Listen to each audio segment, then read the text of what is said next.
Hello guys, bersama saya lagi dalam Alright Nopo Channel. Masih lagi perbahasan untuk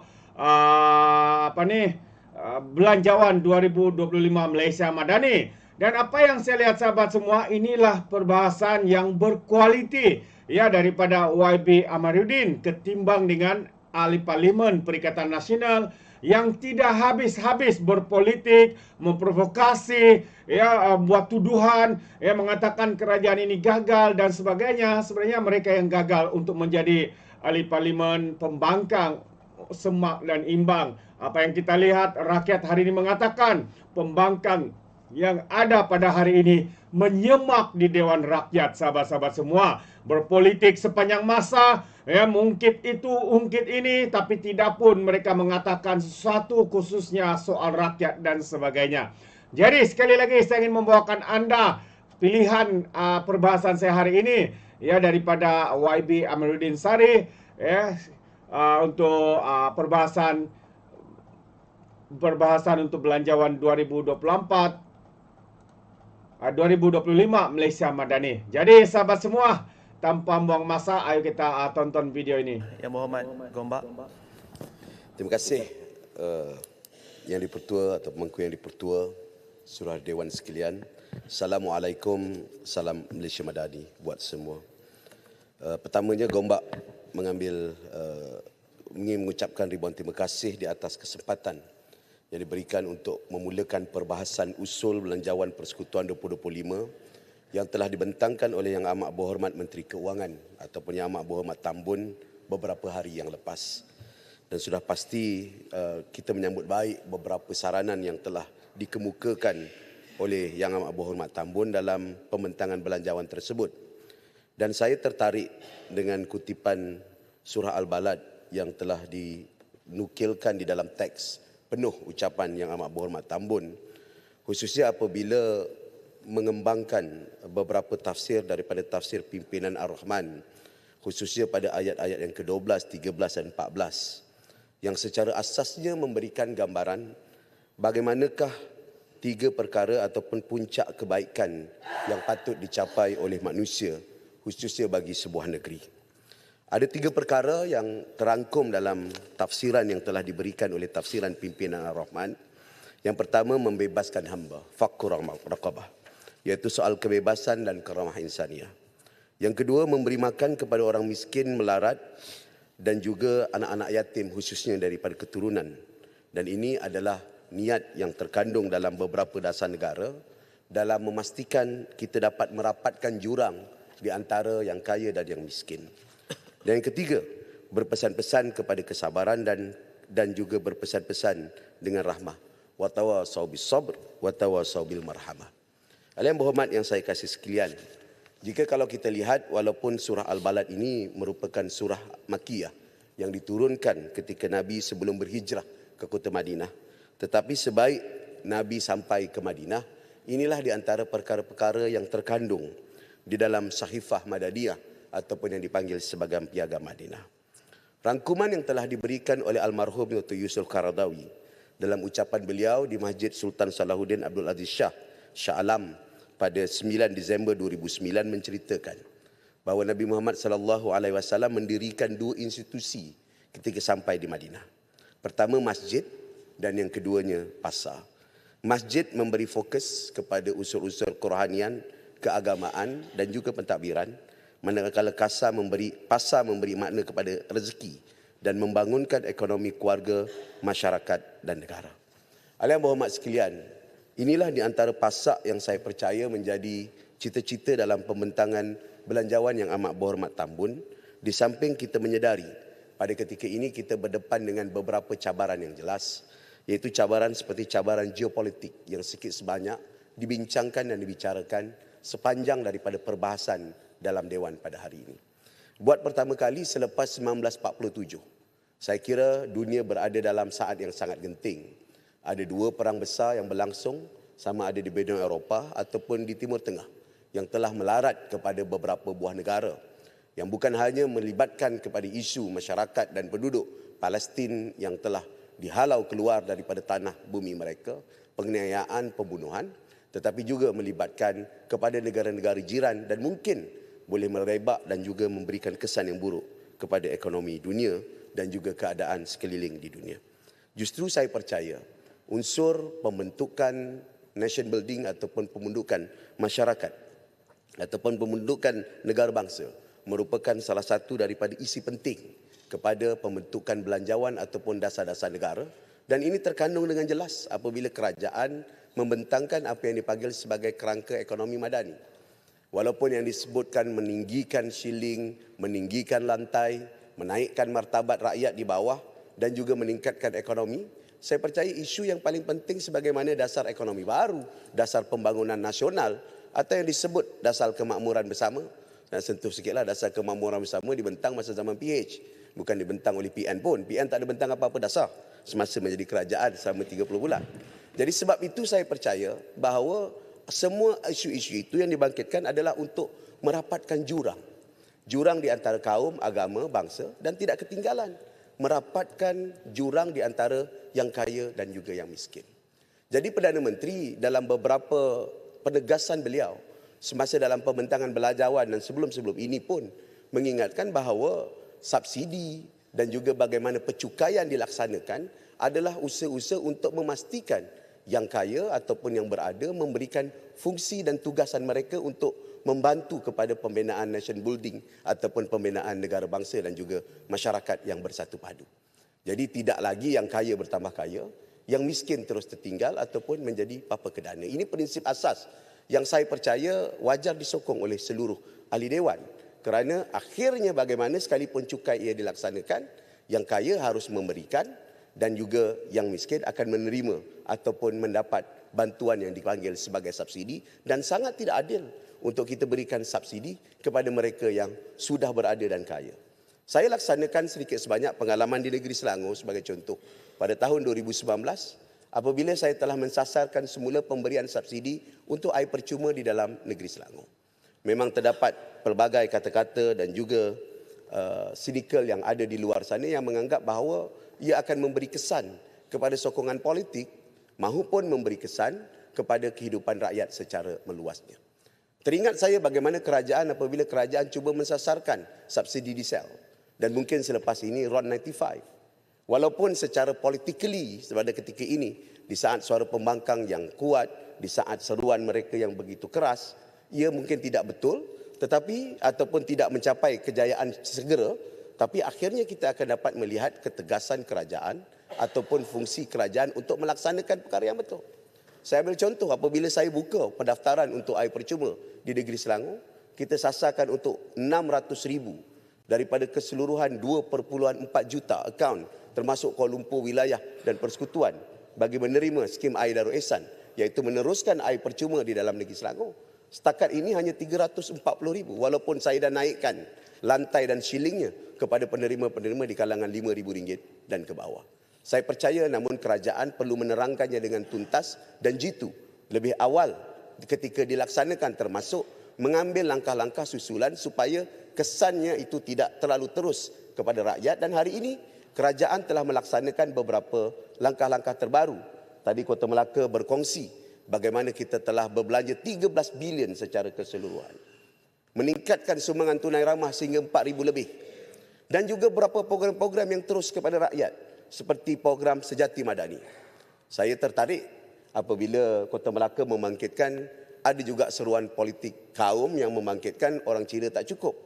Tapi apabila diumumkan bantuan untuk sekolah atau bantuan untuk kampung baru Cina, di sana ramai penyokong-penyokong daripada perikatan membangkitkan orang Melayu tak dapat apa-apa.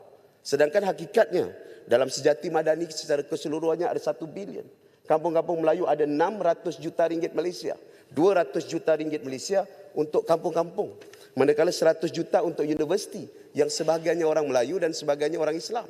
Dan perkara ini perlu dibetulkan kerana akhirnya siapa pun yang mentadbir dan memerintah, pembentukan masyarakat yang bersatu padu itu akan tetap menjadi cita-cita kerajaan, dan pembangkang tidak boleh menggunakan elemen ini semata-mata untuk mendapat kepentingan sementara ataupun mendapat keuntungan sementara, kerana akhirnya Malaysia tidak akan dapat bertahan dengan upaya itu. Silakan. Sikit, Yang Berhormat. Kalaulah satu masa nanti Yang berhormat akan jadi Perdana Menteri, adakah peruntukan kepada ahli Parlimen Pembangkang dibagi tak? Saya mulakan perkara tersebut di Selangor pada tahun 2018. Kita berikan peruntukan itu dan kita teruskan. Tetapi kena ada persefahaman lah. Persefahaman itu bukan bererti kita harus bertingkah setiap masa dan waktu. Saya rasa pihak kerajaan telah memulakan untuk memulakan rundingan. Tetapi apabila rundingan itu dibalas dengan kenyataan media dan tidak diikuti dengan perbincangan seterusnya, saya percaya perkara itu perlu ada kedua-dua pihak untuk bersetuju dalam beberapa asas sebelum kita bersetuju untuk menyampaikan peruntukan yang sama dan seimbang dengan semua. Ahli yang berhormat yang saya kasih sekalian, saya tertarik juga dengan satu peruntukan sekitar 10 juta untuk Agensi Keselamatan Cyber Negara ataupun NASCA, yang mana ia akan menambah penjawatan di kalangan warga ataupun NASCA sebanyak 100 orang lagi. Ini adalah satu peruntukan yang saya kira very significant ataupun sangat signifikan kepada masa depan negara, khususnya kita diambang ataupun kita sudah masuk sebelah kaki ataupun sebahagian daripada hidup kita di bawah dunia kecerdikan buatan, bukan pun kecerdikan tiruan, setengah orang sebut. Yang berhormat sebut bahawa kecerdikan buatan ataupun artificial intelligence ini harus kita siapkan beberapa langkah. Saya setuju pihak MOSTI telah menyediakan satu garis panduan etika dan kita juga kena bersiap sedia kerana kalau kita lihat beberapa karya yang telah membangkitkan dalam istilahnya surveillance capitalism. Saudara ada Shoshana Zuboff yang membangkitkan tentang beberapa istilah yang telah kita lalui dan kita telah kesan. Kesan-kesan itu ialah behavior surplus dan behavior modification. Yang berhormat sekalian, kita perlu belajar daripada pengalaman bapa buah negara dan pengalaman kita. Apabila kemasukan sosial media tanpa menyediakan garis panduan etika dan juga menyediakan latar belakang untuk mempertahankan kedaulatan negara, termasuk untuk memastikan nasib kepada rakyat tidak dipengaruhi dengan algoritma yang mungkin merosakkan rupa bentuk negara kita. Dan ini kesan yang berlaku semasa Trump menang kali pertama ataupun ketika kejadian Brexit pada beberapa tahun yang lepas. Dan ini terhasil kerana kita tidak sedar tentang behavior surplus ini yang akhirnya memberikan kesan kepada langsung kepada gerak-geri tingkah laku dan tidak tanduk kita.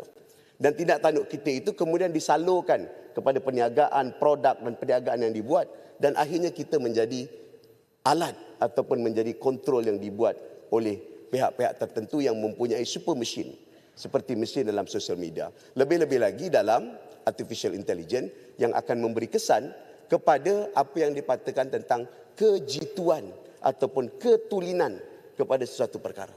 Bayangkan kalau soal kecil seperti soal-soal seperti pembuatan tesis dalam peperiksaan ataupun nilai bagi ilmu dan juga nilai bagi pengetahuan dalam sistem sekolah.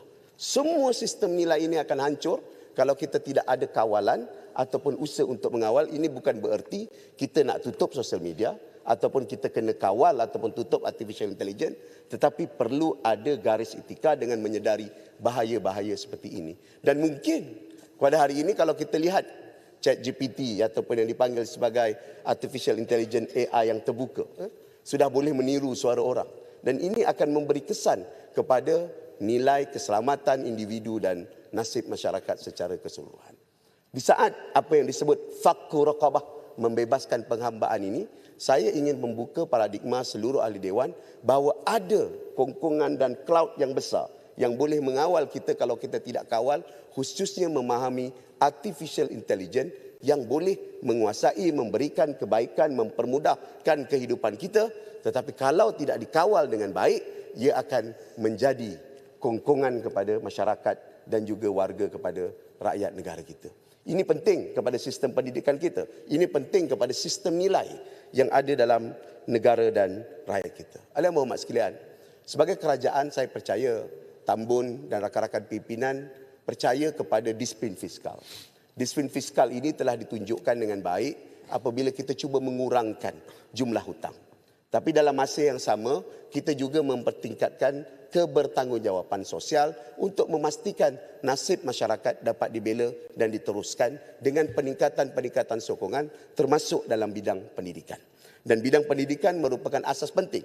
Sebab itu artificial intelligence ini kita tidak boleh mulakan dengan mesin ataupun kita tidak boleh mulakan dengan alatan yang penting. Tetapi bagaimana bidang pendidikan boleh menerima artificial intelligence ini ataupun menyusun artificial intelligence ini untuk kebaikan dan masyarakat bersama. Justru 64 bilion yang telah disiapkan itu, kita harus bersiap sedia. Bukan kerana apa? Kerana selama bertahun-tahun, 10 tahun, 15 tahun ke depan, kita berdepan dengan masalah pencapaian matematik dan sains yang rendah. Ini kerana generasi pada hari ini, Gen Z terutamanya, merupakan pengkonsumer ataupun mereka yang menjadi pengguna. Dan kepenggunaan ini telah menghilangkan alat-alat asas untuk melahirkan gadget ataupun kemudahan aplikasi yang mereka gunakan. Itulah juga cabaran kita dalam artificial intelligence nanti. Justru 64 bilion di samping dengan peruntukan yang disiapkan untuk Kementerian dan Pembangunan Manusia dalam negara kita harus menyediakan manusia-manusia yang bersiap sedia dengan artificial intelligence. Faham asasnya, faham kesannya dan juga faham tentang bagaimana ia mampu membantu manusia dan keseluruhan kehidupan rakyat dan masyarakat dalam negara kita. Ahli yang berhormat, yang saya kasih sekalian, kita juga kena bersiap sedia dengan beberapa perkembangan terbaru. Alhamdulillah saya gembira bila Bacok dapat hospital. Selangor juga penggal lepas telah diluluskan hospital baru yang kedua di Kapa dan di Kelang. Saya minta 2 minit. Dan juga ada yang beberapa yang lain termasuk di Sepang dan sebagainya. Namun begitu, kita ada kesan baru rentetan daripada hal kemakmuran kesihatan kita, iaitu aging society ataupun masyarakat menua. Pada masa depan, isunya adalah kelompok yang produktif akan memerlukan kerja yang bertimpa-timpa untuk menanggung kelompok warga emas yang sudah semakin banyak dan umurnya semakin panjang. Pada tahun 2008, lifespan di negeri Selangor atau jangka hayat negeri Selangor ialah 65 tahun. Pada hari ini, alhamdulillah, lifespan wanita lebih panjang 83 tahun, manakala laki-laki sekitar 80 tahun. Secara purata 81 hingga 82 tahun. Bermakna daripada tempoh pencen ada 20 tahun untuk warga emas menampung kehidupan mereka. Jadi apakah persiapan kita pada hari ini termasuk untuk menyiapkan pasukan kita ataupun anak-anak muda kita yang berdepan dengan cabaran-cabaran seperti artificial intelligence dan cabaran-cabaran baru. Dan kalau mereka terus terkongkong dengan istilah behavior surplus ataupun behavior modification sebentar tadi, terpengaruh dengan kehidupan yang serba tohor dan cetek, yang tidak menganggap ataupun mendalami ilmu dan pengetahuan, saya bimbang kita berdepan dengan cabaran masyarakat yang lemah, generasi yang cepat merengek, generasi yang cepat mengalah, dan ini akan mengganggu gugat kepada kedaulatan dan juga kehidupan kita pada masa depan. Jadi sekali lagi terima kasih Speaker di atas kesempatan yang diberikan, dan akhirnya saya ikut juga macam sana banyak kali akhir tak akhir juga. Akhirnya saya ingin mengucapkan terima kasih di atas beberapa peruntukan yang telah disiapkan untuk tempatan banjir khususnya di negeri Selangor, di lembangan Sungai Langat, di kawasan Sungai Damansara dan di lembangan Sungai Kelang. Dan saya menyambut baik pengumuman Perdana Menteri untuk menyambung WCE daripada Banting sampailah ke selatan. Cuma pandangan saya yang berhormat, kalau boleh dipanjangkan juga sampai ke KLIA. Kalau kita dah sambung KLIA kepada jajaran yang saya sebut tadi, bukan saja orang Port Dickson, sahabat saya akan dapat untung, tetapi juga keseluruhan rangkaian jajaran kita itu juga akan lebih pantas dan mampu untuk membugarkan ekonomi dan pembugaran kawasan-kawasan wilayah yang telah dibangunkan. Khususnya apa yang disebut sebagai Integrated Development Region in South Selangor ataupun IDRIS, di mana wilayah kawasan selatan Selangor adalah kawasan yang besar untuk kita bangunkan. Jadi betul, jelas sikit. Terbaik sahabat semua, itu dia satu perbahasan yang begitu padu sekali sahabat semua. Ya, tidak ada mengarut, tidak ada mencarut, tidak ada temberang seperti ahli-ahli parlimen daripada PAS, Bersatu, Perikatan Nasional yang hanya tahu berpolitik sepanjang masa sahabat-sahabat semua. Di dalam masa perbahasan yang sepatutnya memberikan respon kepada belanjawan ini, tapi respon yang mereka buat itu berpolitik. Membina persepsi kononnya kerajaan ini zalim dan banyak lagi lah yang saya pun tidak malas untuk disebutkan apa-apa yang pembangkang ini lakukan. Jadi itu pandangan saya. Terima kasih sekiranya Anda mau berikan sebarang komen, pandangan ya, dan berikan di dalam ruangan komen. Jadi izinkan saya untuk mengundurkan diri. Dan seperti biasa, peribahasa mengatakan, tapapun kanggap dua ton keinginan. Dalam bahasa Melayunya, tepuk dada tanya selera. Sekian daripada Alright Nampak Channel. Saya kita berjumpa lagi. Bye-bye.